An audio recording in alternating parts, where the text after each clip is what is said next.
उत्तर प्रदेश सरकार को बर्खास्त किया जाना चाहिए, राष्ट्रपति शासन लागू करना चाहिए। उत्तर प्रदेश सरकार के मंत्री नंद गोपाल गुप्ता उर्फ नंदी का और उसकी पत्नी का नार्को टेस्ट होना चाहिए। पुलवामा की घटना को दबाने के लिए, उससे ध्यान जनता का भटकाने के लिए अतीक और अशरफ की हत्या कराई गई। क्या अपराध का निर्धारण उत्तर प्रदेश सरकार करेगी?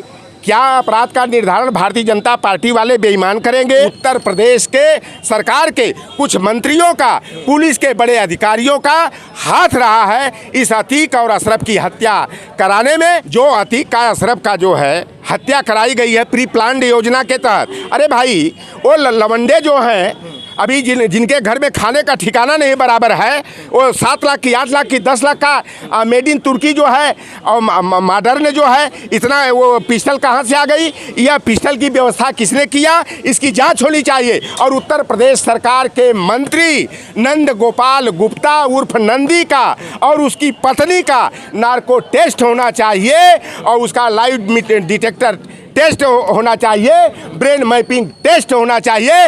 इसमें उत्तर प्रदेश के सरकार के कुछ मंत्रियों का, पुलिस के बड़े अधिकारियों का हाथ रहा है इस अतीक और अशरफ की हत्या कराने में। और पुलवामा का मामला जो बड़ा तेजी से दौड़ रहा था, उस पुलवामा की घटना को दबाने के लिए, उससे ध्यान जनता का भटकाने के लिए अतीक और अशरफ की हत्या कराई गई। और पूरी जो गोदी मीडिया है, जिन्हें बड़ी मीडिया लोग कहते हैं, अब तो उन पर शर्म आती है उन चैनलों का नाम लेने में। वह मोदी के इशारे पर, अडानी और अंबानी के इशारे पर नाचने पर, अमित शाह के इशारे पर दौड़ने पर बंदरिया के तरह वह दौड़ रहे हैं और असल मुद्दों से जनता का ध्यान भटकाने के लिए इस तरह की खबर को प्रायोजित तरीके से प्रसारित करने का काम कर रहे हैं। लगातार जो है यूपी सरकार अपनी कानून व्यवस्था की दुहाई देती है, लेकिन जब पुलिस अभिरक्षा में इतने बड़े अपराधी की हत्या हो सकती है तो एक आम आदमी की सुरक्षा की गारंटी क्या मानी जाए? क्या सोचते हैं कि यूपी में अब जो है सुरक्षा व्यवस्था की हालत क्या है?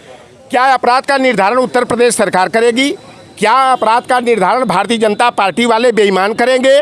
अपराध का निस्तारण करने में और किसी पर दोष सिद्ध करने में न्यायपालिका की भूमिका होती है। न्यायपालिका जो है अतीक को, अशरफ को फांसी की सज़ा दे देती, आजीवन कारावास दे देती, उम्र कैद की सज़ा दे देती। न्यायालय जिस तरह से दोष सिद्ध करके उनके ऊपर जो उनको सज़ा सुनाती, उसका स्वागत रहता। लेकिन अगर किसी को अपराधी करार दे दिया गया और पुलिस के अभिरक्षा में उसकी हत्या करा दी जाए, तो यह तो हमारे लोकतंत्र के लिए, कानून व्यवस्था के लिए और लॉ ऑफ ऑर्डर के लिए जो है एक गंभीर मसला है। यह बहुत बड़ी चुनौती है। अगर इस तरह से जो है कि प्रदेश सरकार जो है एक साजिश के तहत लोगों की हत्या करवाती है, तो यह हमारे लोकतंत्र के लिए, संविधान के लिए, न्यायपालिका के लिए जो है बदनुमा दाग है और यह बेहद गंभीर मसला है।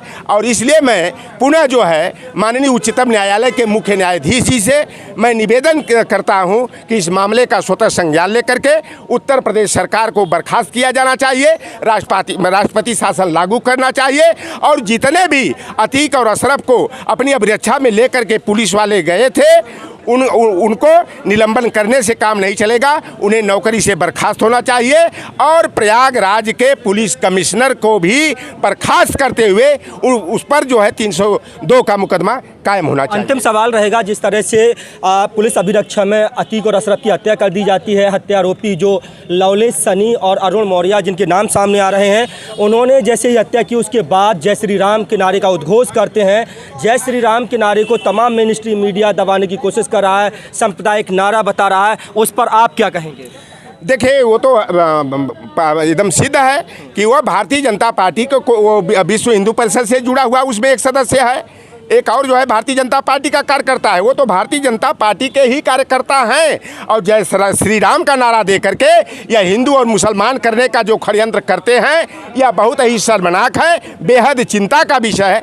देखिए, ये भारतीय जनता पार्टी वाले वोट के लिए और जनता का ध्यान भटकाने के लिए यह हिंदू मुसलमान कहते हैं। एक बहुत बड़े पंडित जी हैं इलाहाबाद वाले, शहनवाज हुसैन उनके दामाद हैं। भारतीय जनता पार्टी के राज्यसभा के सांसद सुब्रमण्यम स्वामी हैं, उनकी बेटी सुभाषिनी की शादी मुसलमान से है। और आडवाणी जी जो भारतीय जनता पार्टी के स्तंभ का लीजिए, जन्मदाता का लीजिए, उनकी बेटी और भतीजी की शादी मुसलमान में है। भारतीय जनता पार्टी के राष्ट्रीय संगठन महामंत्री रामलाल जी की भतीजी की शादी 1.5 साल पहले इसी ताज होटल में हुई।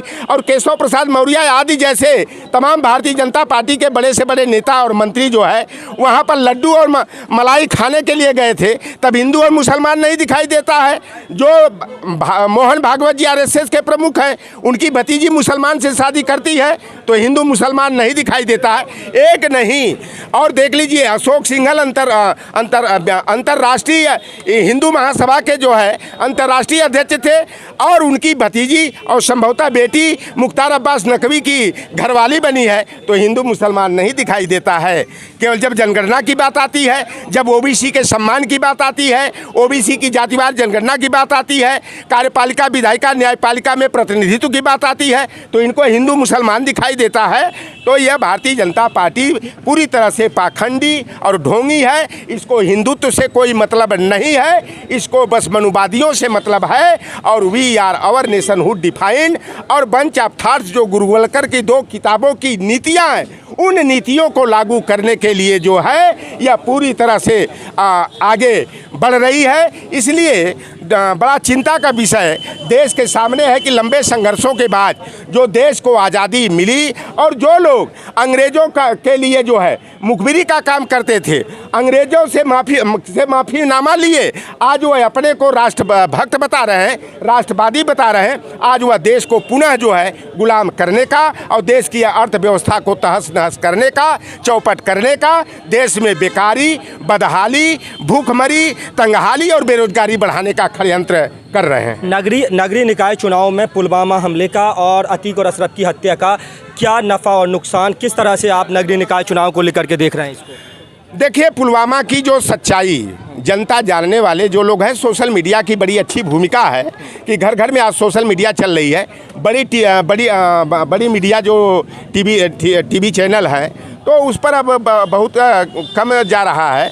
और यह जो नगरीय निकाय चुनाव हो रहा है, इसका चाहे अतीक अशरफ की हत्या का मामला हो, चाहे अन्य कोई मामले हो, उसका जो है कि बहुत ज़्यादा असर नहीं पड़ेगा। और नगरीय निकाय चुनाव में सीधे आर पार की लड़ाई भारतीय जनता पार्टी और समाजवादी पार्टी के बीच में दिखाई दे रही है। और जहां तक है कि भारतीय जनता पार्टी अपने षड्यंत्र में खड़ी नहीं उतरेगी, सफल नहीं होगी, उसे मुंह की खानी पड़ेगी। और यह जनता जो है, जो लोकतंत्र में विश्वास रखती है, संविधान में विश्वास रखती है, अपने वोट को बड़ा सोच समझ करके भारतीय जनता पार्टी को हराने वाले राजनीतिक दल के उम्मीदवारों को दे करके इनको मुँह तोड़ जवाब देने का काम करेगी। बहुत बहुत शुक्रिया। तो ये थे हमारे साथ चौधरी लोटन राम निषाद जी।